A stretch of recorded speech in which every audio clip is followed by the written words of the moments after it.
Hello friends, welcome back to Study Mania. इस video में हम लोग खान ग्लोबल स्टडीज के द्वारा शुरू किए गए वीकली टेस्ट सीरीज है बिहार दरोगा मेंस का।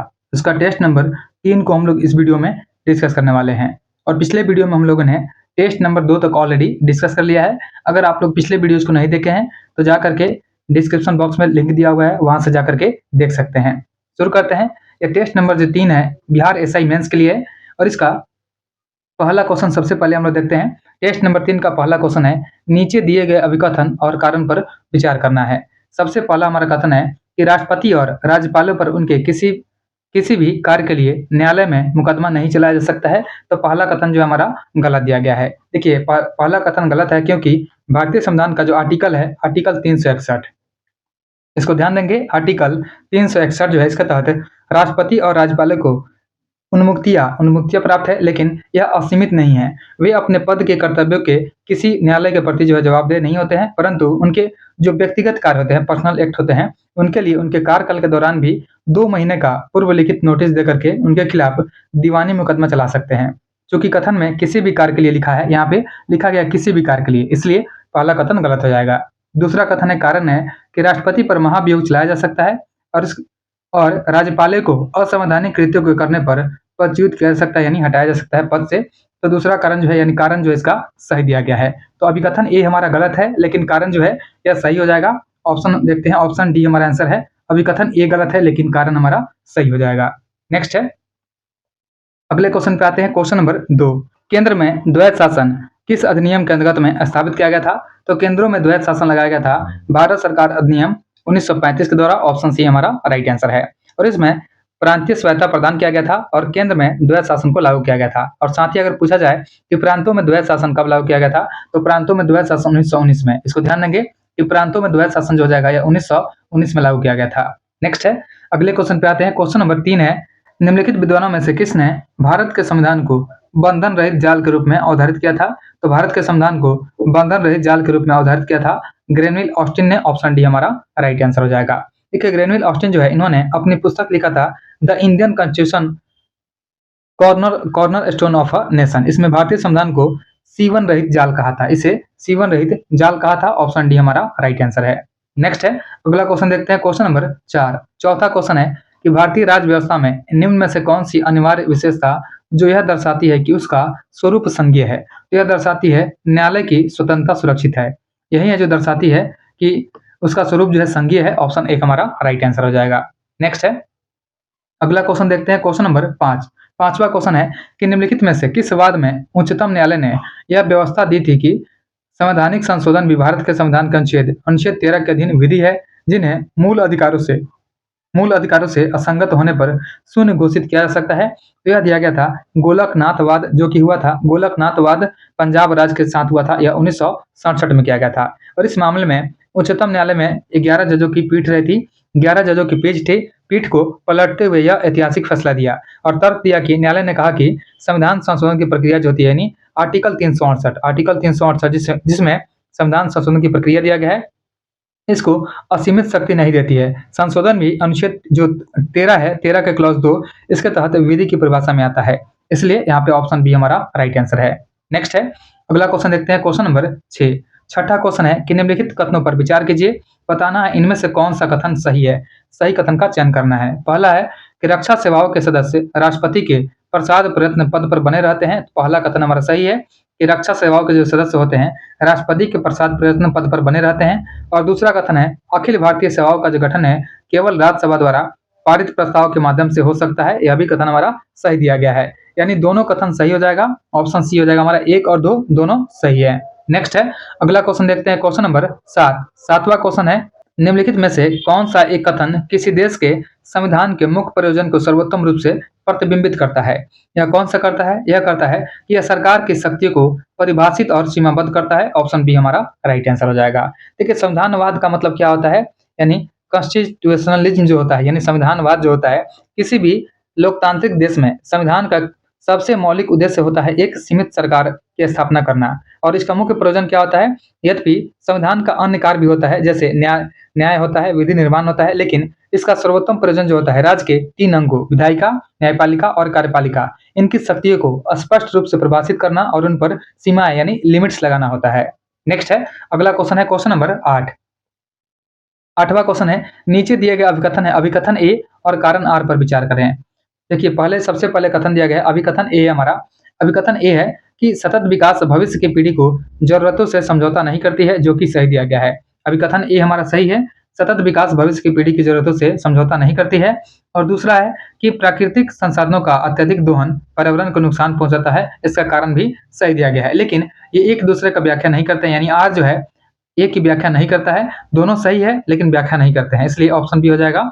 अभिकथन ए और आर दोनों सही है, लेकिन आर ए की सही व्याख्या नहीं करता है। नेक्स्ट है, अगला क्वेश्चन देखते हैं, क्वेश्चन नंबर 9। देखिए 9 नंबर क्वेश्चन है कि अखिल भारतीय उपभोक्ता मूल्य सूचकांक में सबसे अधिक संयुक्त भारित वाला मद है। तो सबसे अधिक भारित वाला जो मद हो जाएगा यह खाद्य और पेय हो जाएगा। ऑप्शन बी हमारा राइट आंसर हो जाएगा। नेक्स्ट है, अगला क्वेश्चन है क्वेश्चन नंबर 10। 10 नंबर क्वेश्चन क्या है कि स्वामित्व योजना जो होता है इसका संबंध में निम्नलिखित कथनों पर विचार कीजिए। बताना है इनमें से कौन सा कथन सही है, सही कथन का चुनाव करना है। सबसे पहले है, स्वामित्व योजना पंचायती राज मंत्रालय द्वारा 2022 के पंचायती राज दिवस 24 अप्रैल पर शुरू किया गया था। देखिए पहला कथन हमारा गलत हो जाएगा। क्योंकि गलत क्यों हो जाएगा? क्योंकि स्वामित्व योजना जो है इसका शुरुआत प्रधानमंत्री मोदी ने किया था और यह किया गया था 24 अप्रैल 2020 को। इसको ध्यान देंगे कि 24 अप्रैल को तो किया गया है, लेकिन ये 2022 में नहीं, ये 2020 में इसका शुरुआत किया गया है, इसलिए पहला कथन हमारा गलत हो जाएगा। और दूसरा है, इस योजना का उद्देश्य गांवों में आवासीय भूमि की माप करके गैर विवादित रिकॉर्ड के लिए संपत्ति के अधिकार प्रदान करना। दूसरा कथन सही दिया गया है। पूछा गया कौन सा कथन सही है, तो केवल 2 सही है। ऑप्शन बी हमारा राइट आंसर है। नेक्स्ट है, अगला क्वेश्चन है क्वेश्चन नंबर 11। 11 नंबर क्वेश्चन है, खाद्य फोर्टिफिकेशन जो होता है निम्नलिखित में से किससे संबंधित प्रथा है? तो खाद्य फोर्टिफिकेशन जो होता है यह प्रथा हो जाएगा भोजन में एक या अधिक सूक्ष्म पोषक तत्वों की मात्रा में वृद्धि करने से। ऑप्शन 1 हमारा राइट आंसर है। नेक्स्ट है, अगला क्वेश्चन है क्वेश्चन नंबर 12। नीचे दिए गए अभिकथन और कारण पर विचार करें। सबसे पहले अभिकथन ए हमारा कि तृतीयक क्षेत्र को सेवा क्षेत्र कहा जाता है, जो कि सही दिया गया है, यानी अभिकथन ए हमारा सही है। तृतीयक क्षेत्र को सेवा क्षेत्र कहा जाता है और इसमें बैंकिंग, बीमा, परिवहन, संचार, शिक्षा और स्वास्थ्य सेवाएं भी शामिल होती है। उसके बाद में कारण है, यह क्षेत्र वस्तुओं का प्रत्यक्ष उत्पादन करता है। देखिए यह क्षेत्र जो है वस्तुओं का प्रत्यक्ष उत्पादन नहीं करता है, वह करता है विनिर्माण क्षेत्र करता है, यानी द्वितीयक क्षेत्र करता है, इसलिए कारण इसका गलत हो जाएगा। यहाँ पे अभिकथन ए हमारा सही है, लेकिन कारण जो है आर यह गलत है। ऑप्शन सी हो जाएगा हमारा, अभिकथन ए सही है लेकिन कारण आर गलत दिया गया है। नेक्स्ट है, अगला क्वेश्चन है क्वेश्चन नंबर 13। 13 नंबर क्वेश्चन है, संतुलन मूल्य निम्नलिखित में से किससे संबंधित है? तो संतुलन मूल्य जो हो जाएगा इसका संबंध हो जाएगा आपूर्ति मांग के बराबर है। ऑप्शन डी हमारा राइट आंसर है। देखिए जो संतुलन मूल्य होता है इक्विलिब्रियम प्राइस होता है। किसी बाजार में संतुलन मूल्य वह कीमत होता है जिस पर उपभोक्ताओं द्वारा मांगी गई जो मात्रा होती है, यानी डिमांड जो होती है, और उत्पादकों द्वारा बेची जाने वाली मात्रा बिल्कुल बराबर होती है। इसी को बोलते हैं संतुलन मूल्य। इसमें आपूर्ति मांग के बराबर होती है। नेक्स्ट है, अगला क्वेश्चन है क्वेश्चन नंबर 14। खरीफ और रबी फसलों के उदाहरणों के संदर्भ में गलत एवं का चुनाव करना है। कौन सा गलत है? पहला है खरीफ। खरीफ फसल में धान, सोयाबीन, अरहर और मक्का आता है, यह सही दिया गया है। दूसरा है खरीफ। खरीफ में अलसी और सरसों नहीं आता है, क्योंकि अलसी और सरसों जो है यह आता है रबी फसल में। देखिए अलसी और सरसों जो होता है यह रबी फसल का एग्जाम्पल है, इसलिए दूसरा गलत है, ऑप्शन बी गलत है, यही हमारा आंसर हो जाएगा। बाकी इसमें खरीफ में मूंग और उड़द आते हैं, यह सही दिया गया है, और रबी में गेहूं, चना, मटर और सरसों आते हैं, यह भी सही दिया गया है। देखिए जो खरीफ फसल होता है यह जून जुलाई से सितंबर अक्टूबर में होता है। रबी फसल अक्टूबर नवंबर से अप्रैल माह तक होता है, और जो जायद होता है यह मार्च से जून के बीच में होता है। नेक्स्ट है, अगला क्वेश्चन है क्वेश्चन नंबर 15 है, भारतीय रेयर अर्थ लिमिटेड। देखिए भारतीय रेयर अर्थ लिमिटेड का मुख्यालय कहाँ स्थित है? तो इसका मुख्यालय मुंबई में है। ऑप्शन सी हमारा राइट आंसर है। देखिए जो IREL है, IREL यानी इंडियन रियल अर्थ लिमिटेड जो है यह भारत सरकार का एक मिनी रत्न कंपनी है। यह जो है एक मिनी रत्न है, यह मिनी रत्न में शामिल है और इसका मुख्यालय मुंबई में स्थित है। और इसका काम क्या है? यह जो है परमाणु ऊर्जा विभाग जो होता है इसके अधीन में काम करता है, और इसका जो मुख्य काम होता है केरल और तमिलनाडु के तटों पर पाई जाने वाली जो मोनाजाइट की रेत होती है उससे दुर्लभ खनिज जैसे थोरियम, जिरकोनियम निकालना होता है। नेक्स्ट है अगला क्वेश्चन है क्वेश्चन नंबर 16 है। देखिए क्वेश्चन नंबर 16 है, सूची 1 और 2 का मिलान करना है। सूची 1 में सबसे पहले है एलईडी। तो जो एलईडी होता है इसका आविष्कारक हो जाएंगे निक होलोनियाक। निक होलोनियाक जो है इन्होंने 1962 में लाल रंग का एलईडी बनाया था। उसके बाद में जेट इंजन का आविष्कारक हो जाएंगे फ्रैंक विटले। जो फ्रैंक विटले हैं यह ब्रिटेन के हैं, इन्होंने जेट प्रोपल्सन का आविष्कार किया था। उसके बाद में है लेजर, यानी लेसर जो होता है यह टीएच मेमन जो है थियोडोर मेमन, इनको थियोडोर मेमन बोलते हैं, तो टीएच मेमन हो जाएंगे। और इन्होंने 1960 में पहला कार्यशील रूबी लेजर बनाया था। उसके बाद में सुपर कंडक्टर, तो सुपर कंडक्टर हो जाएंगे एच कैमरलिंग जो है इन्होंने 1911 में पारे को अत्यंत कम तापमान यानी 4.2 केल्विन पर ठंडा करके अति चालकता का खोज किया था। नेक्स्ट है अगला क्वेश्चन देखते हैं क्वेश्चन नंबर 17 नंबर क्वेश्चन है कि निम्नलिखित में किन्हें भारत की मिसाइल महिला के रूप में जाना जाता है। तो भारत की मिसाइल महिला हो जाएंगी doctor Tessy Thomas. Option C हमारा राइट आंसर है। देखिए जो टेसी थॉमस है इनको भारत की मिसाइल महिला यानी मिसाइल वुमेन ऑफ इंडिया कहा जाता है। और इनका उपलब्धि क्या रहा है, यह जो है डीआरडीओ यानी रक्षा अनुसंधान एवं विकास संगठन की एक प्रतिष्ठित वैज्ञानिक है। यह जो है अग्नि 4 में शामिल रही थी, अग्नि 4 में यह शामिल थी। इनको ध्यान देंगे अग्नि 4 जो है अग्नि 4 और एक अग्नि 5, साथ में अग्नि 4 और 5 दोनों परियोजनाओं में यह डायरेक्टर रही हैं। और यह भारत में किसी मिसाइल परियोजना का नेतृत्व करने वाली पहली महिला वैज्ञानिक भी हैं। नेक्स्ट है अगला क्वेश्चन है क्वेश्चन नंबर 18 नंबर क्वेश्चन है, पुस्तक है महात्मा लाइफ ऑफ मोहनदास करमचंद गांधी के लेखक कौन है। तो इसके लेखक हो जाएंगे दीनानाथ गोपाल तेंदुलकर। ऑप्शन डी हमारा राइट आंसर है।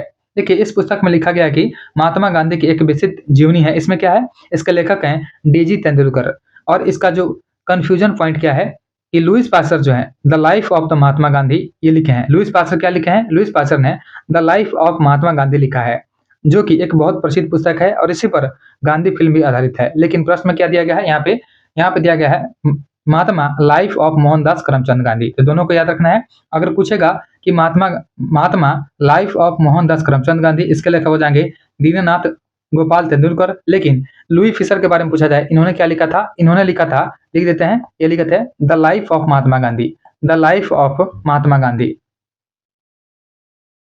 The life of Mahatma Gandhi book पूछा जाए तो यह लिखा है लुई फिशर ने।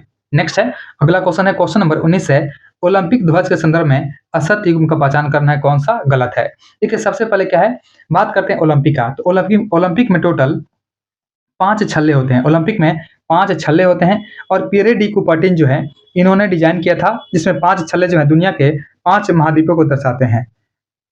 जिसमें से जो नीला रंग होता है, नीला रंग यूरोप को दर्शाता है। यहाँ पे मिलान जो है पहला सही दिया गया है। नीला रंग जो होता है यूरोप को दर्शाता है। पीला रंग जो होता है यह एशिया को दर्शाता है, एशिया को पीला रंग। देखिए एशिया को पीला रंग, लेकिन यहाँ पे उत्तरी अमेरिका है, तो यहाँ पे सी जो है गलत दिया गया है। उसके बाद में बात करते हैं काला रंग जो होता है अफ्रीका को दर्शाता है, या इसमें सही दिया गया है। हरा रंग जो होता है, हरा रंग ओशनिया यानी ऑस्ट्रेलिया को दर्शाता है, यह भी सही दिया गया है। और एक होता है लाल रंग, तो जो लाल रंग होता है यह अमेरिका को दर्शाता है, यह अमेरिकन कॉन्टिनेंट को दर्शाता है, अमेरिका को दर्शाता है। यहाँ पे पूछा गया है कौन सा असत्य है, तो यहाँ पे ऑप्शन हमारा सी हो जाएगा पीला चक्र। जो पीला चक्र होता है यह किसको दर्शाता है, यह दर्शाता है एशिया को। पीला जो होता है एशिया को दर्शाता है, इसको ध्यान देंगे। नेक्स्ट है अगले क्वेश्चन पे आते हैं, क्वेश्चन नंबर 20। देखिए 20 नंबर क्वेश्चन है, राष्ट्रमंडल खेलों के संदर्भ में निम्नलिखित कथनों पर विचार कीजिए। बताना है कि इनमें से कौन सा ऑप्शन जो है सही दिया गया है। सबसे पहले हमारा ऑप्शन 1 है, इसका पुराना नाम ब्रिटिश अंपायर खेल था। देखिए इसका पुराना नाम था ब्रिटिश अंपायर खेल, यह सही दिया गया है।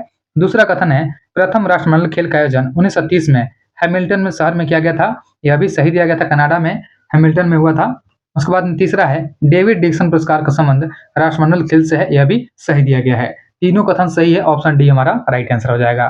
नेक्स्ट है अगला क्वेश्चन देखते हैं, क्वेश्चन नंबर 21 नंबर क्वेश्चन है, सत्य कथन का पहचान करना है कौन सा सत्य दिया गया है। सबसे पहले है, ब्लू लाइन शब्दावली आइस हॉकी से संबंधित है। तो ब्लू लाइन शब्दावली जो है आइस हॉकी से संबंधित है, यह कथन जो है हमारा सही दिया गया है। तो पहला कथन हमारा सही हो जाएगा। और दूसरा है, हॉकी में पेनाल्टी स्ट्रोक 10 गज की दूरी से मारा जाता है।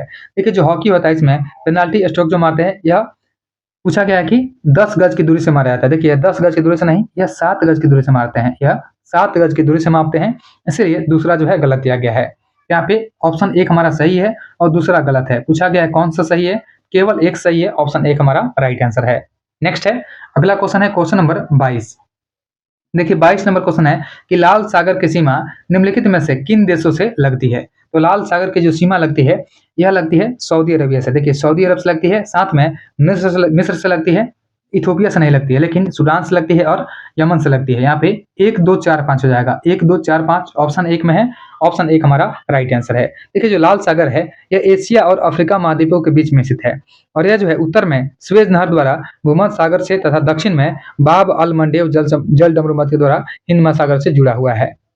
नेक्स्ट है, अगला क्वेश्चन देखते हैं क्वेश्चन नंबर 23।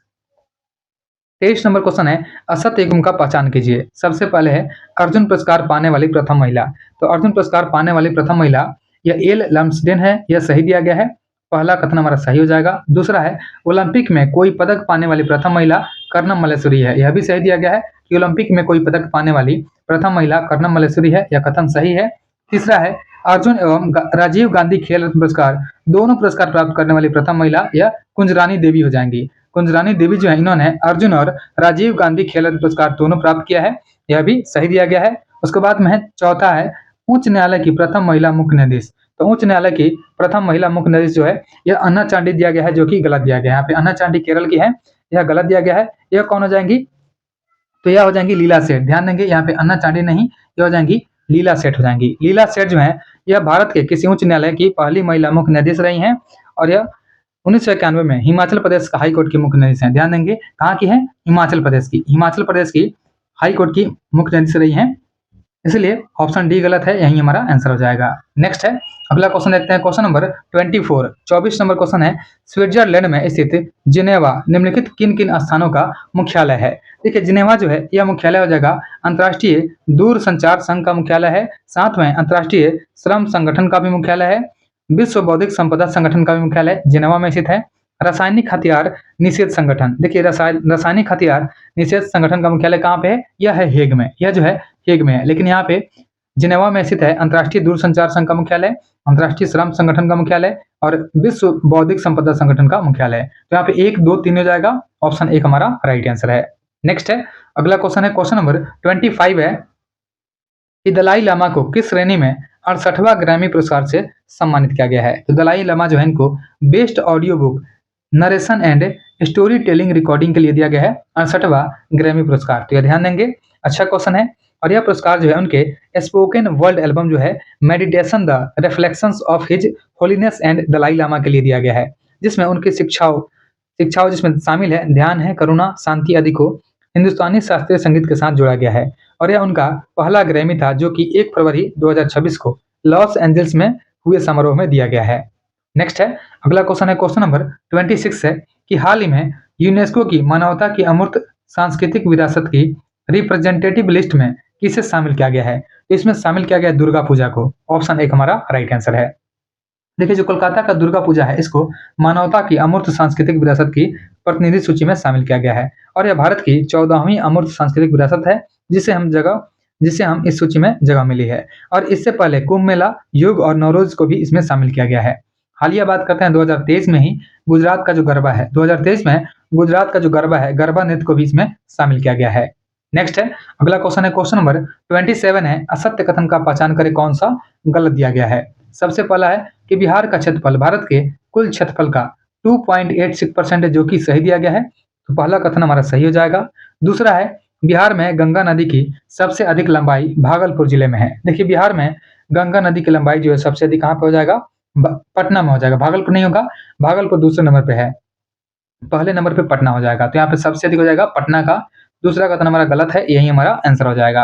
बाकी इसमें सही है कि मेची जो है महानंदा की सहायक नदी है, यह कथन सही दिया गया है। और कोसी नदी का मूल नाम क्या हो जाएगा, कौशिकी, यह भी सही दिया गया है।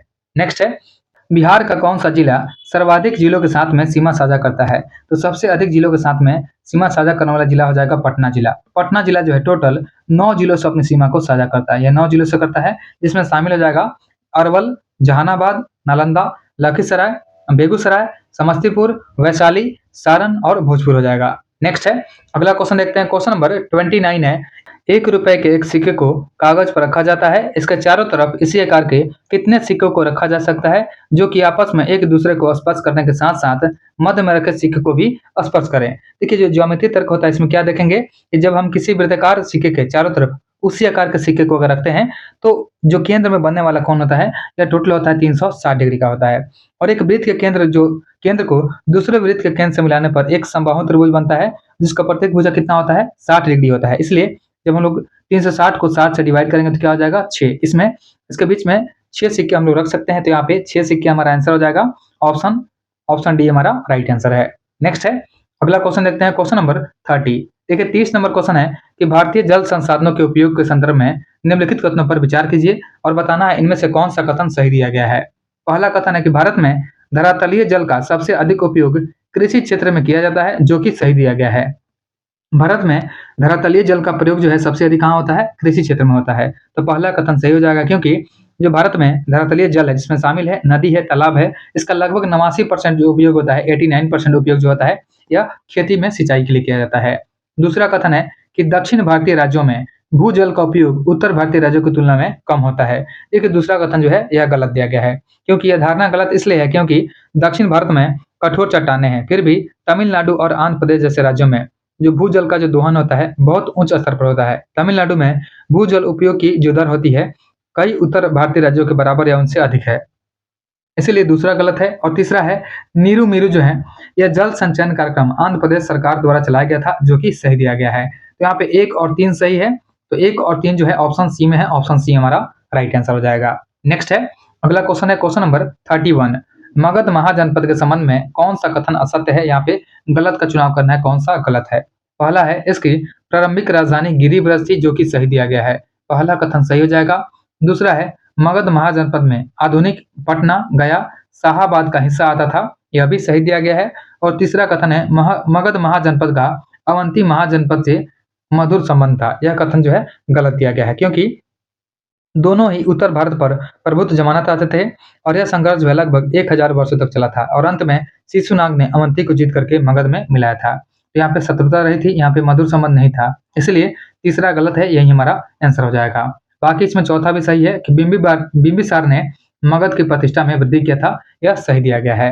नेक्स्ट है अगला क्वेश्चन देखते हैं, क्वेश्चन नंबर 32 है कि गाथा सप्तशती के रचनाकार हाल निम्नलिखित में से किस वंश के शासक थे। तो जो हाल है यह सातवाहन वंश के 17वें शासक रहे थे, सातवाहन वंश के 17वें क्रम के शासक रहे थे और वे महान कवि और साहित्य के संरक्षक भी थे। नेक्स्ट है अगला क्वेश्चन है क्वेश्चन नंबर 33 है कि गणेश्वर किस संस्कृति का एक महत्वपूर्ण स्थल है। तो गणेश्वर जो है एक महत्वपूर्ण स्थल है, ताम्रपाषाण कालीन स्थल है, ऑप्शन बी हमारा राइट आंसर है। नेक्स्ट है अगला क्वेश्चन है कि सरकी वंश का संस्थापक निम्नलिखित में से कौन था। तो सरकी वंश का संस्थापक था मलिक सरवर, ऑप्शन सी हमारा राइट आंसर है। वह जो है फिरोज शाह तुगलक का वजीर रहा था, यह जो है फिरोज शाह तुगलक का वजीर था। नेक्स्ट है अगला क्वेश्चन देखते हैं, क्वेश्चन नंबर 35। देखिए 35 नंबर क्वेश्चन है कि मोहम्मद बिन तुगलक द्वारा किए गए प्रयासों को सही क्रम में व्यवस्थित करना है। तो सबसे पहले इसमें क्या हो जाएगा, सबसे पहले हो जाएगा द्वाब में राजस्व वृद्धि किया था। देखिए द्वाब में राजस्व वृद्धि हुआ था 1325-26 में, 1325-26 में गद्दी पर बैठते हैं सबसे पहले क्या किया था, राजस्व बढ़ाने का काम किया था मोहम्मद बिन तुगलक ने। तो सबसे पहले राजस्व में वृद्धि हुआ था, इसके बाद में उसने राजधानी परिवर्तन किया था 1327 में, 1327 में इसने राजधानी परिवर्तन किया था। उसके बाद में सांकेतिक मुद्रा चलाया था 1329 में, 1329 में चलाया था सांकेतिक मुद्रा। और कराची का जो युद्ध हुआ था यह 1333 में हुआ था, 1333 में कराची का युद्ध हुआ था। कुमायूं हिमालय क्षेत्र में सेना भेजी जो कि नष्ट हो गई थी। तो यहाँ पे जब अरेंज करेंगे तो हमारा सबसे पहले आएगा 4 आएगा, फिर 2, फिर 1 और फिर 3, 4 2 1 3 ऑप्शन 1 में है, ऑप्शन 1 हमारा राइट आंसर है। नेक्स्ट है अगला क्वेश्चन है क्वेश्चन नंबर 36। देखिए इसमें सूची 1 और 2 का मिलान करना है, सूची 1 में घटना है और सूची 2 में इसका तिथि है। ड्यूक फर्डिनेंड का हत्या, देखिए ड्यूक फर्डिनेंड का हत्या किया गया था 28 जून 1914 को, 28 जून 1914 को ड्यूक फर्डिनेंड का हत्या किया गया। ऑस्ट्रिया के राजकुमार रहे हैं, इनकी बोस्निया की जो राजधानी है सराजेवा, वहां पे हत्या कर दिया गया था और यही घटना प्रथम विश्व युद्ध का प्रथम तत्कालिक कारण बना था। उसके बाद में है ब्रेस्ट लिटोस्वाक संधि। तो ब्रेस्ट जो लिटोस्वाक संधि हुआ था, यह हुआ था 2 मार्च को, यहाँ पे 3 मार्च लिख सकते हैं, 3 मार्च को हुआ था, 3 मार्च 1918 को हुआ था। और यह संधि जो है सोवियत संघ, रूस और जर्मनी के बीच में हुआ था, जिसके द्वारा रूस युद्ध से अलग हो गया था। उसके बाद में है प्रथम विश्व युद्ध का अंत। तो प्रथम विश्व युद्ध का अंत जो हुआ था, यह कब हुआ था? यह हुआ था 11 नवंबर 1918 को। 11 नवंबर 1918 को प्रथम विश्व युद्ध का अंत हुआ था। प्रथम विश्व युद्ध का अंत हुआ था 11 नवंबर 1918 को। उसके बाद में साइकस-पिकोट का जो संधि हुआ था, यह हुआ था 16 मई 1916 को हुआ था। यहाँ पे 3, 4, 2, 1 हमारा आंसर है, ऑप्शन बी हमारा राइट आंसर हो जाएगा। नेक्स्ट है, अगला क्वेश्चन है, क्वेश्चन नंबर 37 है, सविनय अवज्ञा आंदोलन के दौरान में पेशावर में किसके नेतृत्व में सैनिकों ने अहिंसक प्रदर्शनकारियों पर गोली चलाने से इनकार कर दिया था?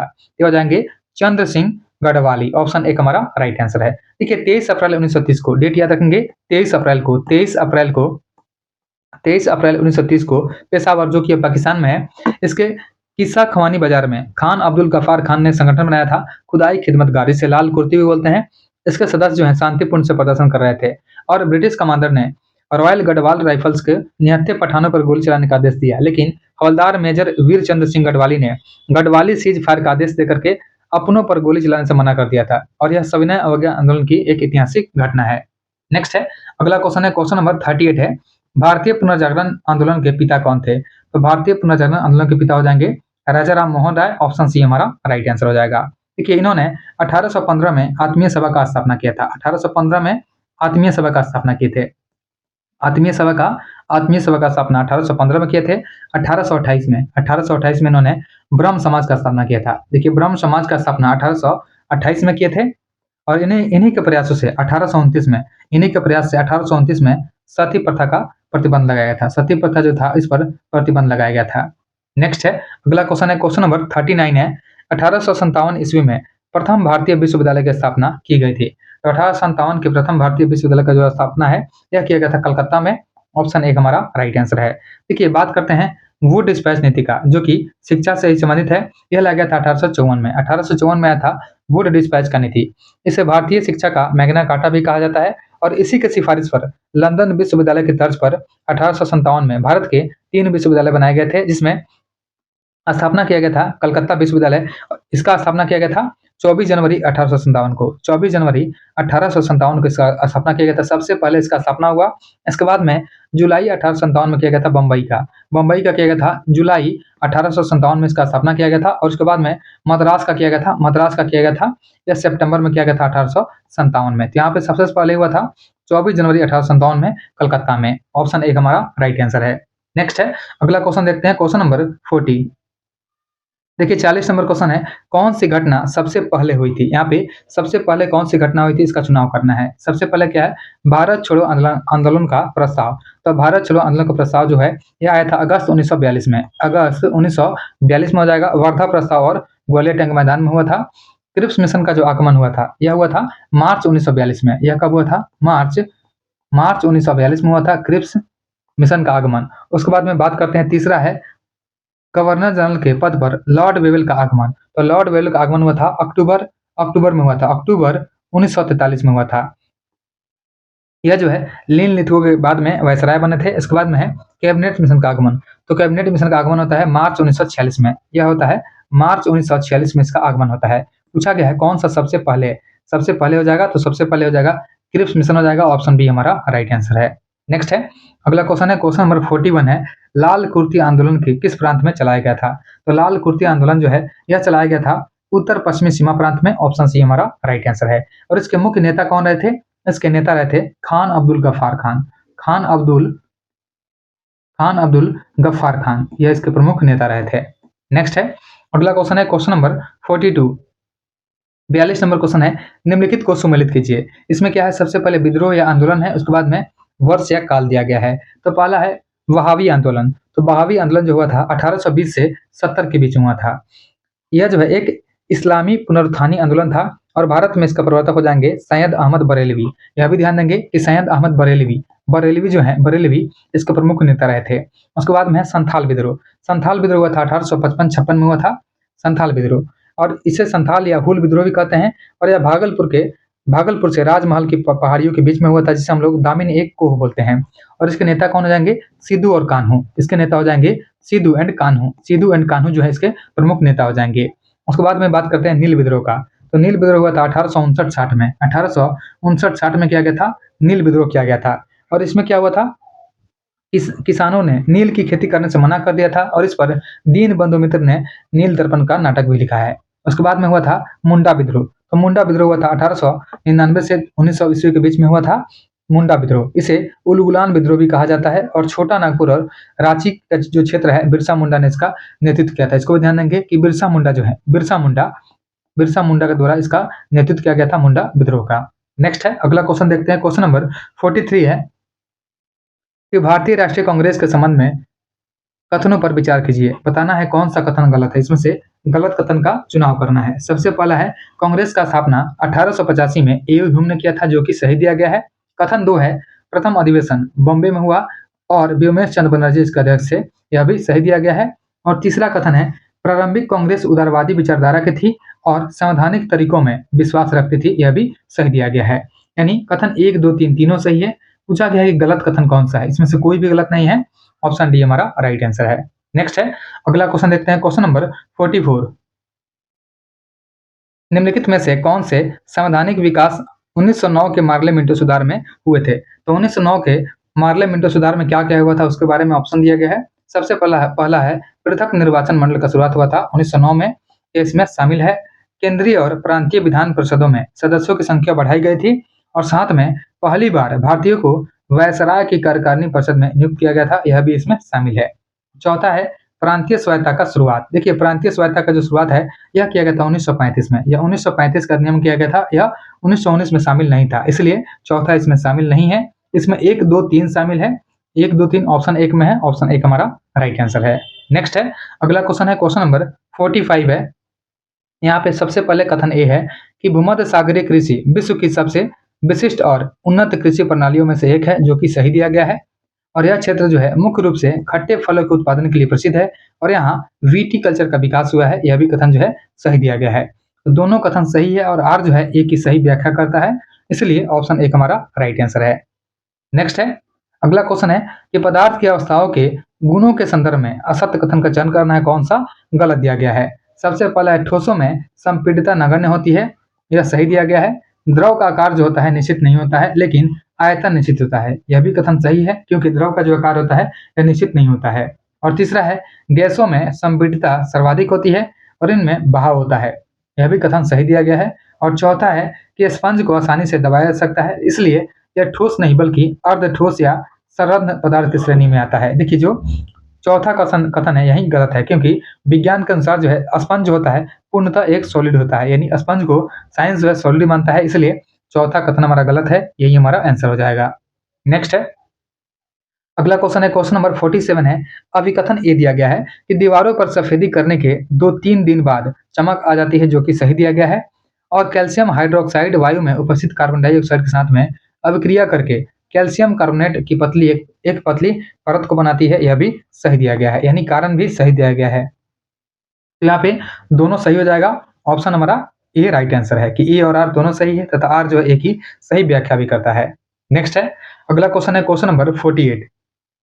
48 नंबर क्वेश्चन है कि निम्नलिखित रासायनिक अभिक्रिया में और का मान क्या होगा ताकि समीकरण संतुलित हो जाए। यहाँ पे समीकरण को संतुलित करना है, तो सबसे पहले हम क्या देंगे, MnO2। तो MnO2 दिया गया है और उसके बाद में दिया गया है प्लस XHCl। यहाँ पे x का मान बताना है, यह बन जाएगा MnCl2 plus 2H2O plus YCl2। यहाँ पे x और y का मान बताना है कि x और y की जगह पे क्या हो जाएगा। तो इसमें जो है x की जगह पे 4 आएगा, x की जगह पे 4 आ जाएगा और y की जगह पे क्या आ जाएगा, 1 आ जाएगा। अब जो है यह बैलेंस्ड है, क्योंकि यहाँ पे दिया गया MnO2, तो अगले साइड है इसमें क्या है, Mn है और O2 है, यानी ऑक्सीजन जो है कितना है, 2 है। तो यहाँ पे ऑक्सीजन जो है 2 दिया गया है। उसके बाद में है 4HCl, तो यहाँ पे Cl2 हो गया और यहाँ पे Cl2 हो गया, यहाँ पे 4HCl हो गया, लेकिन H जो है अभी 4 होना चाहिए। तो H यहाँ पे हाइड्रोजन 1 हो जाएगा, 2 हो जाएगा और साथ में H जो है देखिए यहाँ पे हाइड्रोजन 4 है, यहाँ पे 2 2 4 हाइड्रोजन में 4 है, यानी बैलेंस्ड हो गया। तो हमारा आंसर क्या हो जाएगा, तो ऑप्शन बी हो जाएगा कि x की जगह पे 4 आएगा और y की जगह पे 1 आ जाएगा। नेक्स्ट है, अगला क्वेश्चन है, क्वेश्चन नंबर 49। 49 नंबर क्वेश्चन है, अभिकथन ए दिया गया है कि चिप्स निर्माता चिप्स की थैली में ऑक्सीजन हटा करके नाइट्रोजन गैस को भरते हैं, जो कि सही दिया गया है। और अभिकथन ए हमारा सही है और कारण हमारा आर है कि नाइट्रोजन एक कम सक्रिय गैस है जो चिप्स का उपचयन रोक करके उसे विकृत गंदी होने से बचाती है। तो दूसरा कथन भी हमारा कारण जो है गलत दिया गया है, यानी आर जो है और ए दोनों सही है और आर ए की सही व्याख्या भी करता है, इसलिए ऑप्शन एक हमारा राइट आंसर है। नेक्स्ट है, अगला क्वेश्चन है, क्वेश्चन नंबर 50 है, अजैव निम्नीकरणीय पदार्थ के बारे में असत्य कथन का चुनाव करना है। यह जो है पदार्थ सामान्यतः अक्रिय होते हैं, जो कि सही है। दूसरा है, इनका अपघटन जीवाणु अथवा मृत जीवों द्वारा आसानी से हो जाता है। यह कथन जो है गलत हो जाएगा, यही हमारा आंसर है, यही कथन असत्य है। क्योंकि अजैव निम्नीकरणीय पदार्थों के बारे में गलत यहाँ पूछा गया है, तो बी गलत हो जाएगा, क्योंकि यह विशेषता जैव निम्नीकरणीय पदार्थों की होती है, जैसे लकड़ी, कागज जो होते हैं, सब्जी के छिलके, जिनका अपघटन जो जीवाणु आसानी से कर सकते हैं, लेकिन अजैव निम्नीकरणीय का अपघटन नहीं कर सकते हैं, इसलिए ऑप्शन बी हमारा राइट आंसर है।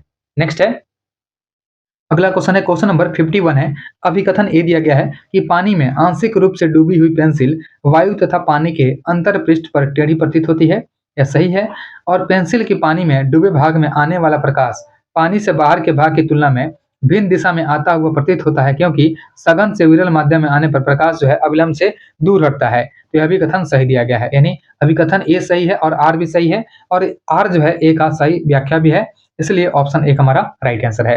नेक्स्ट है, अगला क्वेश्चन है, क्वेश्चन नंबर 52 है, प्रकाशिक घनत्व और द्रव्यमान प्रकाशिक घनत्व और द्रव्यमान घनत्व के संबंध में कौन सा कथन सत्य है। सबसे पहला है, जिस माध्यम का द्रव्यमान घनत्व अधिक होगा उसका प्रकाशिक घनत्व भी हमेशा अधिक होगा।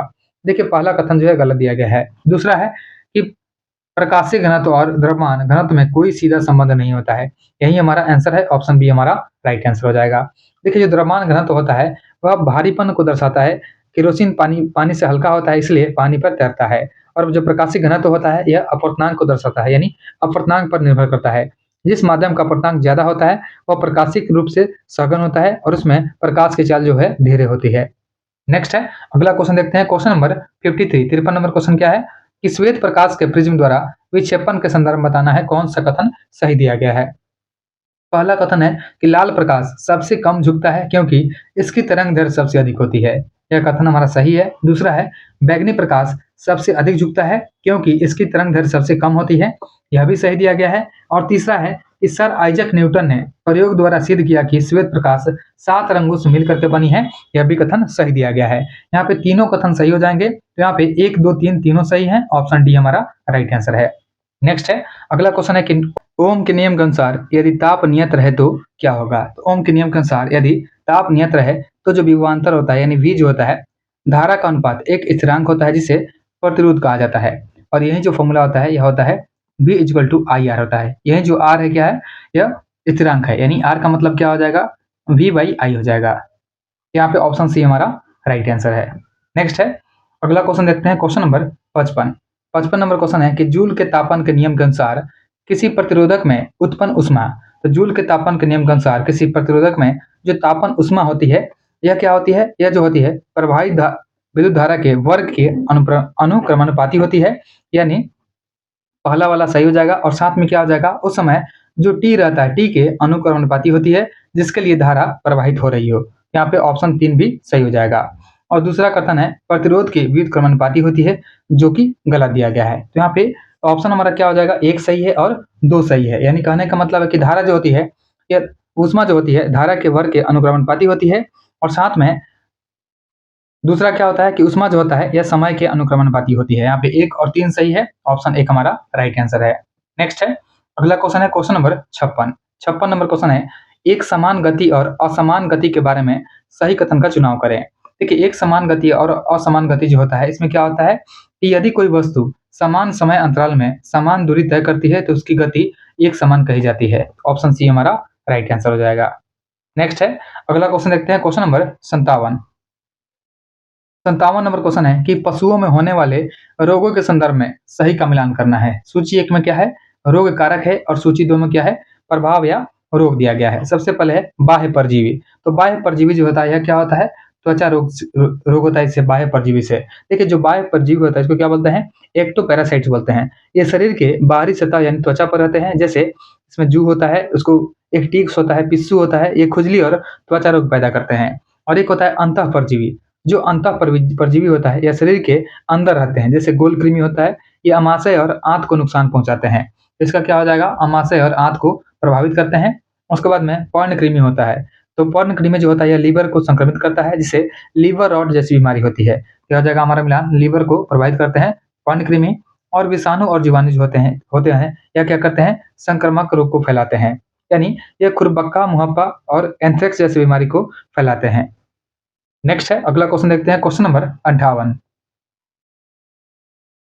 देखिए 58 नंबर क्वेश्चन है कि पेशीय ऊतकों के बारे में के प्रकार और उनकी विशेषताओं के संदर्भ में सत्य कथन का चयन करना है। कौन सा कथन जो है इसमें से सही दिया गया है। पहला है कि रेखित पेशी ऐच्छिक जो होती है बहुकेंद्रीय और बेलनाकार होती है, यह सही दिया गया है।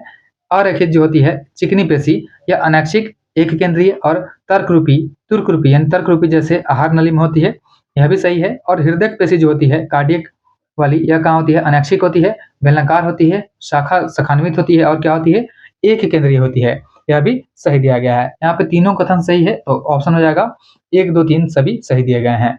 नेक्स्ट है, अगला क्वेश्चन है क्वेश्चन नंबर 59। 59 नंबर क्वेश्चन है कि सूची 1 और 2 का मिलान करना है। सूची 1 में सरल अस्थायी ऊतक है और सूची 2 में इसका विशेषता या काम दिया गया है। देखिए सबसे पहले क्या है, पैरेन्काइमा। तो पैरेन्काइमा जो होता है यह भोजन का भंडारण और जलीय पौधों में तैरने के लिए पैरेन्काइमा बनाता है।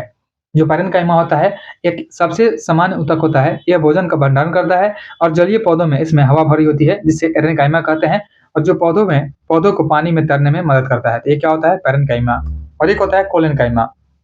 जो कोलेनकाइमा होता है यह जीवित ऊतक जो पौधों को लचीलापन प्रदान करता है। इसी कारण से पौधे जो होते हैं तेज हवा में भी बिना टूटे मुड़ सकते हैं। यह इसका मिलान हो जाएगा पौधों में लचीलापन लाना ताकि वे बिना टूटे मुड़ सके, यह कोलेनकाइमा हो जाएगा। उसके बाद में है एस्कलेरेनकाइमा। जो एस्कलेरेनकाइमा होता है यह क्या होता है, पौधों को यांत्रिक दृढ़ता प्रदान करता है, इसलिए इसका मिलान हो जाएगा 1 हो जाएगा, पौधों को यांत्रिक दृढ़ता प्रदान करता है। नेक्स्ट है, अगला क्वेश्चन देखते हैं, क्वेश्चन नंबर 60।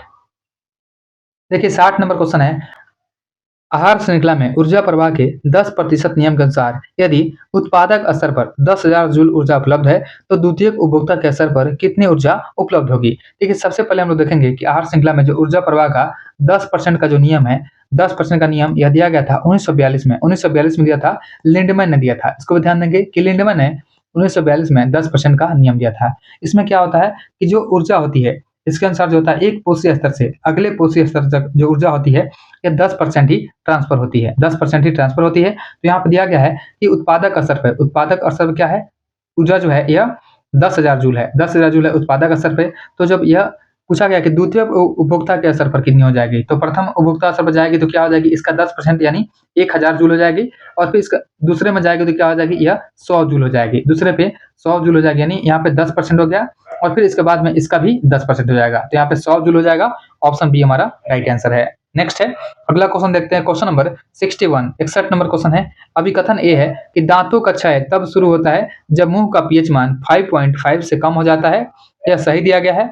और इसका कारण है कि दांतों का जो इनेमल होता है, दंतवल्क, कैल्शियम फॉस्फेट से बना होता है जो मुंह में अम्ल की अधिकता के कारण संचारित होने लगता है, यह भी सही दिया गया है, यानी इसका कारण भी सही है। इसलिए ऑप्शन 1 हो जाएगा, ए और आर दोनों सही है तथा आर ए की सही व्याख्या करता है। नेक्स्ट है, अगला क्वेश्चन है, यदि एक फूले हुए गुब्बारे के मुंह को खोल करके छोड़ दिया जाए तो हवा बाहर निकलती है और गुब्बारा विपरीत दिशा में भागता है, यह किस सिद्धांत को दर्शाता है। तो यह दर्शाता है, पूछा गया कि किस सिद्धांत को दर्शाता है, तो यह दर्शाता है इनमें से एक से अधिक के सिद्धांत को दर्शाता है। यानी कहने का मतलब है यह जो न्यूटन का गति का जो तीसरा नियम होता है, तो न्यूटन के गति का तीसरे नियम को दर्शाता है और साथ में जो संवेग संरक्षण का नियम होता है इसको भी दर्शाता है। इसलिए ऑप्शन डी हो जाएगा, इनमें से एक से अधिक हो जाएगा। देखिए न्यूटन का जो गति का तीसरा नियम है, प्रत्येक क्रिया के बराबर और विपरीत प्रतिक्रिया होती है, यानी हवा जो होता है पीछे निकलता है और क्रिया जो होती है गुब्बारे के आगे होती है, तो इसमें यह भी शामिल हो जाएगा। और दूसरा है संवेग संरक्षण। इसमें क्या होता है कि गुब्बारा और हवा का कुल संवेग संरक्षित रहता है, यानी जिस संवेग से हवा पीछे जाती है उसी संवेग से गुब्बारा आगे जाता है। तो यहाँ पे दोनों हो जाएगा, ऑप्शन डी हो जाएगा, इनमें से एक से अधिक हो जाएगा। नेक्स्ट है, अगला क्वेश्चन है, क्वेश्चन नंबर 63 है, निम्नलिखित कथनों पर विचार कीजिए। बताना है इनमें से कौन सा कथन सही है, यहाँ पे सही का चुनाव करना है। सबसे पहला है, लाल रक्त कोशिकाएं जो होती है कणिकाएं आरबीसी, इसका जीवन काल लगभग 120 दिन होता है, इनमें केंद्रक अनुपस्थित होता है, यह सही दिया गया है। दूसरा कथन है कि श्वेत रक्त कणिकाएं डब्ल्यूबीसी शरीर की प्रतिरक्षा प्रणाली का हिस्सा होती है और इनमें केंद्रक पाया जाता है, यह भी सही दिया गया है। और तीसरा है, प्लाज्मा रक्त का जीवित तरल भाग है जिसमें 90% जल होता है। देखिए तीसरा कथन जो है यह गलत है, क्योंकि जो प्लाज्मा जो होता है यह जीवित नहीं होता है, यह क्या होता है, अजीवित होता है। यह जो होता है प्लाज्मा, यह अजीवित भाग होता है और जीवित भाग होता है, लेकिन इसमें जीवित भाग नहीं होता है, लेकिन रक्त की जो कोशिकाएँ होती है यह जीवित होती है। तो यहाँ पे तीसरा गलत है, यहाँ पे जो सही है 1 और 2 सही है, ऑप्शन बी हमारा राइट आंसर है। नेक्स्ट है, अगला क्वेश्चन है क्वेश्चन नंबर 64। देखिए 64 नंबर क्वेश्चन दिया गया है। कथन ए है कि प्रारंभ में सूती वस्त्र उद्योग मुख्य रूप से महाराष्ट्र और गुजरात तक सीमित रहा था। तो प्रारंभ में सूती वस्त्र उद्योग जो है गुजरात और महाराष्ट्र में ही था, यह कथन हमारा सही हो जाएगा। और कारण दिया गया है कि आर्द्र जलवायु सूती धागों के काट टूटने से बचाती है और इन राज्यों में कच्चे कपास की प्रचुरता थी, यह भी सही दिया गया है। यानी कथन ए और कारण आर भी सही है, दोनों सही हो जाएगा। ऑप्शन ए हो जाएगा, ए और आर दोनों सही है और आर ए की सही व्याख्या भी करता है। देखिए बात करते हैं सूती मिल से, कि जो भारत है, भारत में पहली बार जो सफल कपड़ा मिल लगा था, यह लगाया गया था 1854 में। 1854 में कहाँ पे लगाया गया था? मुंबई में। मुंबई में, और शुरुआत में यह उद्योग जो है महाराष्ट्र और गुजरात तक ही फैला हुआ था। नेक्स्ट है, अगला क्वेश्चन है क्वेश्चन नंबर 65 है। लौह इस्पात उद्योगों के संदर्भ में निम्नलिखित युग्मों पर विचार कीजिए। सबसे पहले क्या है? इस्पात संयंत्र दिया गया है। इसके बाद में सहायता प्रदान करने वाला देश दिया गया है, किसकी सहायता से इसका निर्माण किया गया है। देखिए जो दूसरा पंचवर्षीय योजना हुआ था 1956 से 61 में, 1956 से 61 में दूसरा पंचवर्षीय योजना लाया गया था। इसमें भारी उद्योगों पर बल दिया गया था और इसी में विदेशी सहायता से स्थापित कारखाना का मिलान दिया गया है। यही मिलान करना है। तो सबसे पहले क्या है? भिलाई। तो भिलाई जो है, भिलाई बनवाया गया था सोवियत संघ रूस की मदद से। सोवियत संघ रूस की मदद से बनाया गया था। और साथ में राउरकेला, राउरकेला जो है उड़ीसा में स्थित है, यह बनवाया गया था जर्मनी, पश्चिमी जर्मनी की मदद से बनवाया गया था। यह भी सही दिया गया है। दुर्गापुर जो है यह पश्चिम बंगाल में है, यूनाइटेड किंगडम यानी ब्रिटेन की मदद से बनवाया गया था, तो यह भी सही दिया गया है। पूछा गया है कि उपयुक्त में से कितने युग्म सही सुमेलित है? यहाँ पे तीनों सही सुमेलित है, तो यहाँ पे सभी 3 हो जाएगा। ऑप्शन सी हमारा राइट आंसर है। देखिए बोकारो स्टील प्लांट जो है, इसका स्थापना तीसरा पंचवर्षीय योजना में सोवियत संघ रूस की मदद से किया गया था। नेक्स्ट है, अगला क्वेश्चन है क्वेश्चन नंबर 66 है कि 1906 ईस्वी में बिहार स्टूडेंट्स कॉन्फ्रेंस का स्थापना किसके द्वारा किया गया था? तो 1906 में बिहार स्टूडेंट कॉन्फ्रेंस का स्थापना का मुख्य श्रेय जाता है डॉक्टर राजेंद्र प्रसाद को। ऑप्शन बी हमारा राइट आंसर हो जाएगा। और इसका पहला सम्मेलन जो है पटना कॉलेज के प्रांगण में किया गया था, इसको भी ध्यान देंगे। नेक्स्ट है, अगला क्वेश्चन है क्वेश्चन नंबर 67 है। असत्य युग्म का पहचान करना है, कौन सा गलत है? सबसे पहले जिला है, इसके बाद में जिला का मुख्यालय है। नालंदा जिला का मुख्यालय क्या हो जाएगा? राजगीर। देखिए नालंदा का मुख्यालय राजगीर हो जाएगा, यह गलत दिया गया, क्योंकि नालंदा का जो मुख्यालय है कहाँ हो जाएगा? ये हो जाएगा बिहार शरीफ में। नालंदा का मुख्यालय बिहार शरीफ होता है, राजगीर नहीं होता है। तो यही हमारा गलत है, ऑप्शन ए हमारा आंसर हो जाएगा। बाकी इसमें सही है।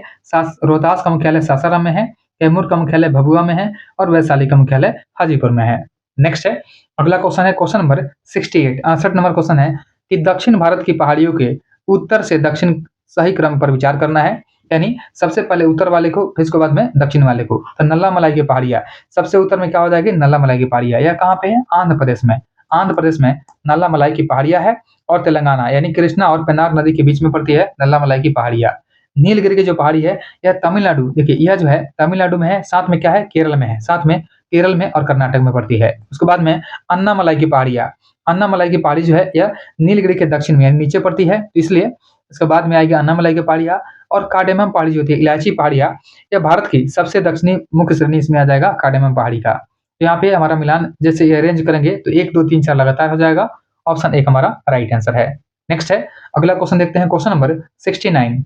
निम्नलिखित में कौन 7 निश्चय योजना 3 का भाग नहीं है? तो 7 निश्चय योजना 3 का भाग नहीं है पूछा गया है। तो हर घर नल का जल जो है 7 निश्चय 3 का भाग नहीं है।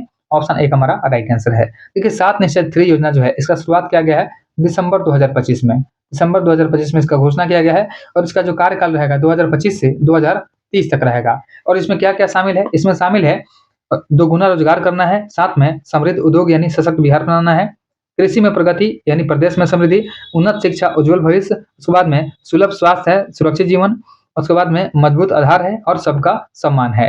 नेक्स्ट है, देखिए बात करते हैं यहाँ पे हर घर नल का जल। तो हर घर नल का जल जो है यह 7 निश्चय 1 में शामिल था, 7 निश्चय 1 में शामिल था, जिसका जो काल था यह 2015 से 2020 के बीच में रहा था।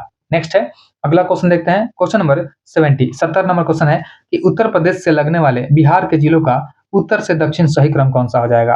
देखिए उत्तर प्रदेश में लगने वाले जो बिहार के जिले हैं उसमें उत्तर से दक्षिण के क्रम में जब जाएंगे तो सबसे पहले क्या आ जाएगा? सबसे पहले आएगा पश्चिमी चंपारण, सबसे पहले आता है हमारा पश्चिमी चंपारण आता है, पश्चिमी चंपारण आता है। इसके बाद में क्या आता है? इसके बाद में आएगा गोपालगंज, इसके बाद में गोपालगंज आएगा। इसके बाद में तीसरे पे आ जाएगा, तीसरे पे होता है सिवान, तीसरे पे सिवान होता है। इसके बाद में छपरा या सारण बोलते हैं, छपरा हो जाएगा। चौथे पे हो जाएगा। उसके बाद में क्या आता है, इसके बाद में भोजपुर आता है।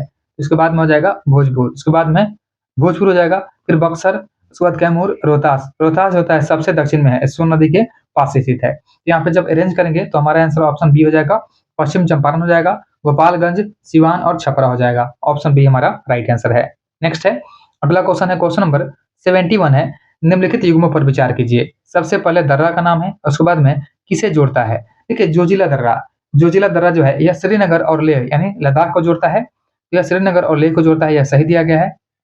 उसके बाद में दूसरा है शिवकिला, शिवकिला जो है हिमाचल प्रदेश और तिब्बत को जोड़ता है, यानी सतलुज नदी यहीं से प्रवेश करती है। दूसरा भी सही दिया गया है कि हिमाचल प्रदेश और तिब्बत को जोड़ता है। तीसरा है नाथुला दर्रा, नाथुला सिक्किम और तिबांग तिबांग तिब्बत जो है चुम्बी घाटी को जोड़ता है। सिक्किम और तिब्बत में जो चुम्बी घाटी है उसको जोड़ता है, यह भी सही दिया गया है। उसके बाद में है बोमडिला, तो बोमडिला जो है अरुणाचल प्रदेश को कहाँ जोड़ता है, तिब्बत से जोड़ता है, या भूटान नहीं, या तिब्बत से जोड़ता है।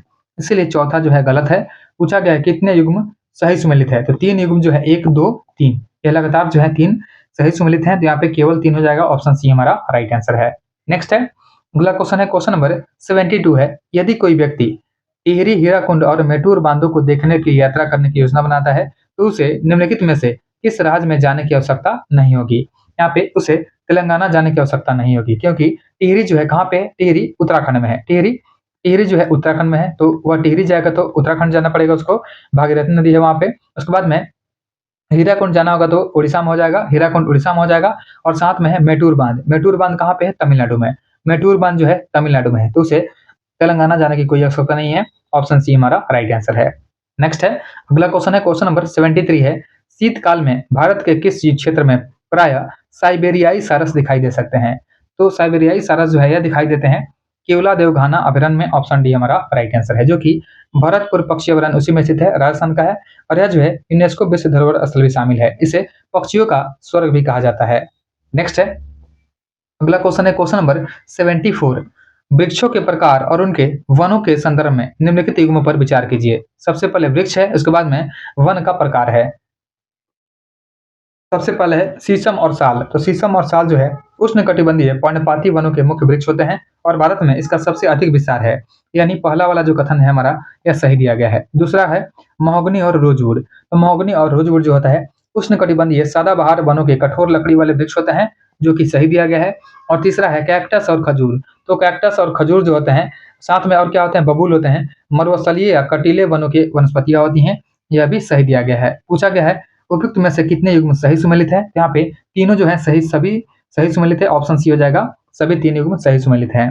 नेक्स्ट है, अगला क्वेश्चन है, क्वेश्चन नंबर 75 है, हिमालयी क्षेत्र के संदर्भ में करेवा क्या है। तो करेवा क्या होता है, करेवा जो होता है ये एक प्रकार का मिट्टी होता है। देखिए हिमालय हिमालय क्षेत्र की बात करते हैं तो जो करेवा होता है यह हिमनद मृदा के मोटे निक्षेप और अन्य पदार्थों का मोरेन के साथ में जमा होता है, इसी को करेवा बोलते हैं। ऑप्शन बी हमारा राइट आंसर हो जाएगा। और जो करेवा होता है ये पीर पंजाल श्रेणी में, कश्मीर के पीर पंजाल श्रेणी में के उठने से बनी एक झील के सूखने और हिमनदों द्वारा लाई गई मिट्टी के जमाव से करेवा का निर्माण हुआ है। और यह मुख्य रूप से केसर के उत्पादन के लिए प्रसिद्ध है करेवा। नेक्स्ट है, अगला क्वेश्चन है, क्वेश्चन नंबर 76 है कि मानव विकास के संदर्भ में निम्नलिखित कथनों पर विचार कीजिए। सबसे पहले कथन 1 है हमारा कि मानव विकास की अवधारणा का प्रतिपादन डॉक्टर महबूब उल हक के द्वारा किया गया था, जो कि पाकिस्तान के हैं, तो पहला वाला स्टेटमेंट हमारा सही हो जाएगा।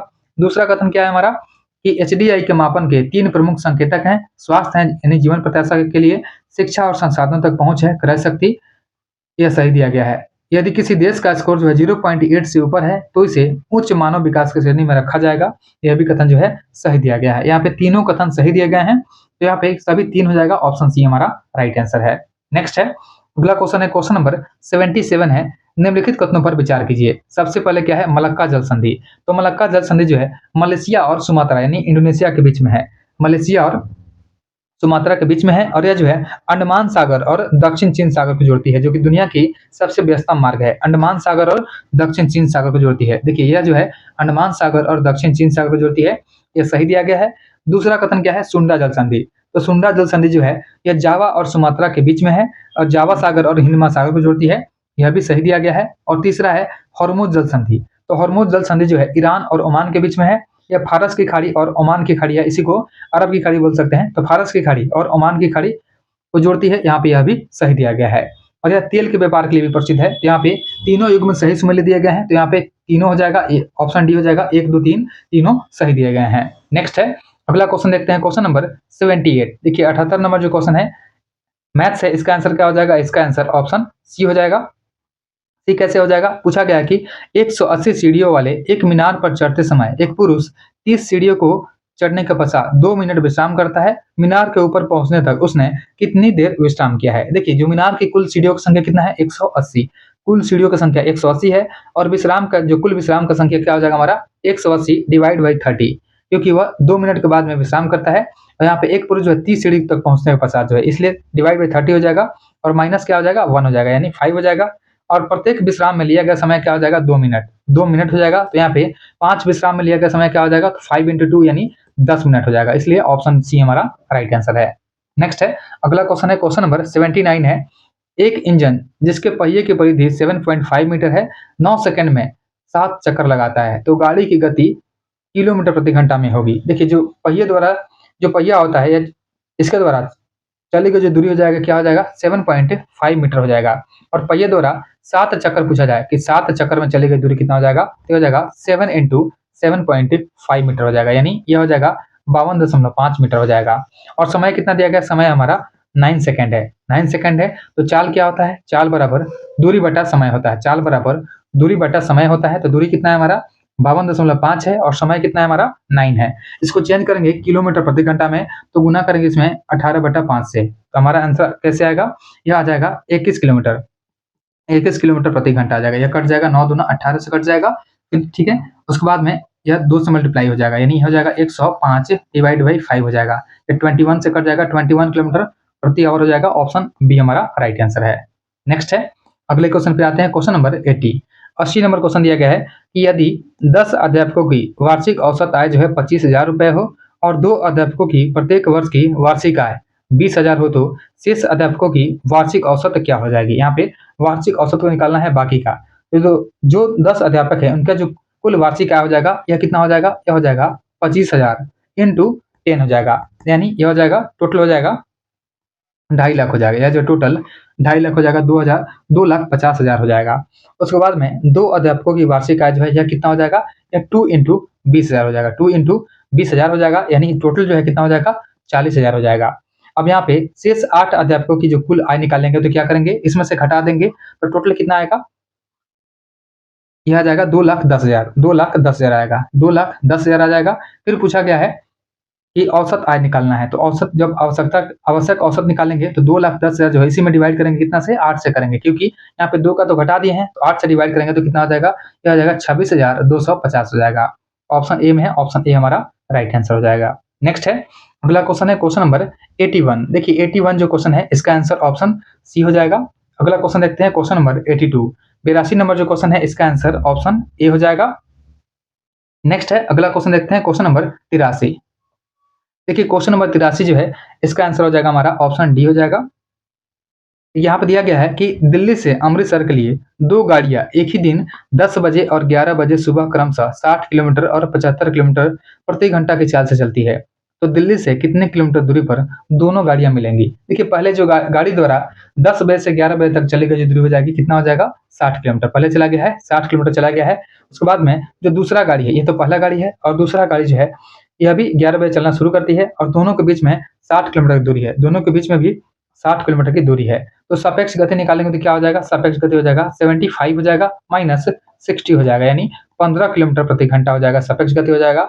और दोनों गाड़ियों को मिलाने के लिए लगा जो समय लगेगा कितना हो जाएगा? 60 हो जाएगा बाई 15, यानी 4 घंटा हो जाएगा, 4 आवर हो जाएगा। यहाँ पे दिल्ली से कुल दूरी कितना है? तो यहाँ पे 75 है, तो हो जाएगा 4 × 75 हो जाएगा, यानी हमारा आंसर कितना आ जाएगा? 300 किलोमीटर हो जाएगा। दिल्ली से कितना दूरी पर दोनों गाड़ी मिलेंगी? तो 300 किलोमीटर मिलेंगी। ऑप्शन डी हमारा राइट आंसर है। नेक्स्ट है, अगला क्वेश्चन है, क्वेश्चन नंबर 84 है, इसका आंसर ऑप्शन ए हो जाएगा। अगला क्वेश्चन देखते हैं, क्वेश्चन नंबर 85। 85 का जो आंसर है, 85 का आंसर ऑप्शन बी हो जाएगा। उसके बाद में है क्वेश्चन नंबर 86। 86 नंबर जो क्वेश्चन है इसका आंसर ऑप्शन ए हो जाएगा। 87 का आंसर ऑप्शन सी हो जाएगा। नेक्स्ट है, अगला क्वेश्चन है, क्वेश्चन नंबर 88। 88 का जो आंसर क्या हो जाएगा? 88 का आंसर ऑप्शन बी हो जाएगा। अगला क्वेश्चन देखते हैं, क्वेश्चन नंबर 89, 89 नंबर जो क्वेश्चन है, देखिए 89 नंबर जो क्वेश्चन है इसका आंसर क्या हो जाएगा, ऑप्शन बी हो जाएगा। उसके बाद है क्वेश्चन नंबर 90, 90 नंबर जो क्वेश्चन है इसका आंसर ऑप्शन डी हो जाएगा, ऑप्शन डी हो जाएगा। सभी 1, 2 और 3 तीनों सही हो जाएगा। उसके बाद में 91 नंबर जो क्वेश्चन है, 91 नंबर जो क्वेश्चन है इसका आंसर ऑप्शन बी हो जाएगा। 92 नंबर क्वेश्चन ऑप्शन, देखिए 92 का ऑप्शन क्या हो जाएगा, 92 का ऑप्शन डी हो जाएगा। उसके बाद में है 93, 93, 93 नंबर जो क्वेश्चन है इसका आंसर ऑप्शन बी हो जाएगा। उसके बाद है क्वेश्चन नंबर 94, 94 का जो आंसर हो जाएगा क्या हो जाएगा, 94 का आंसर ऑप्शन बी हो जाएगा। अगला क्वेश्चन देखते हैं, क्वेश्चन नंबर 95, 95 नंबर जो क्वेश्चन है इसका आंसर ऑप्शन डी हो जाएगा, 95 का ऑप्शन डी हो जाएगा। क्वेश्चन नंबर 96 देखते हैं, देखिए क्वेश्चन नंबर 96, क्वेश्चन नंबर जो 96 है इसका आंसर क्या हो जाएगा, ऑप्शन ए हो जाएगा। अगला क्वेश्चन है क्वेश्चन नंबर 97, 97 नंबर जो क्वेश्चन है इसका आंसर ऑप्शन सी हो जाएगा। 98 नंबर क्वेश्चन की बात करते हैं, तो 98 नंबर जो क्वेश्चन है इसका आंसर क्या हो जाएगा, ऑप्शन ए हो जाएगा। क्वेश्चन नंबर 99 है इसका आंसर ऑप्शन डी हो जाएगा। और लास्ट क्वेश्चन है क्वेश्चन नंबर 100, 100 नंबर का जो आंसर है यह ऑप्शन डी हो जाएगा।